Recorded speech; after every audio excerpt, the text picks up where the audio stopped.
మీరందరూ బాగున్నారని అనుకుంటున్నాను. నేను కూడా చాలా అంటే చాలా బాగున్నాను. మీరందరూ మన వీడియోస్ చూస్తున్నందుకు నాకు చాలా అంటే చాలా సంతోషంగా ఉంది. కానీ బాధాకరమైన విషయం ఏమిటి అంటే మీరందరూ వీడియోస్ చూస్తున్నారు కానీ ఎవ్వరూ లైక్ చేయట్లేదు. దయచేసి ఈ వీడియోకి ఒక లైక్ చేసి మీ అభిప్రాయాన్ని కామెంట్ల ద్వారా తెలియచేయండి. ఇప్పుడు మనం వినబోయే యక్షిణి కథలో ఇది 3వ భాగం. ఈ వీడియో చూసిన తర్వాత మొదటి భాగాన్ని అలాగే 2వ భాగాన్ని తప్పకుండా చూడండి. అప్పుడు మీకు మరింత బాగా అర్థమవుతుంది.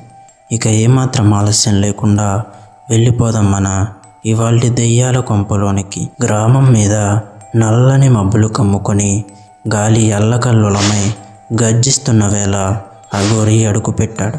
అతని కళ్ళల్లో నిప్పుల్లా రగిలే జ్వాల. శరీరమంతా విభూతి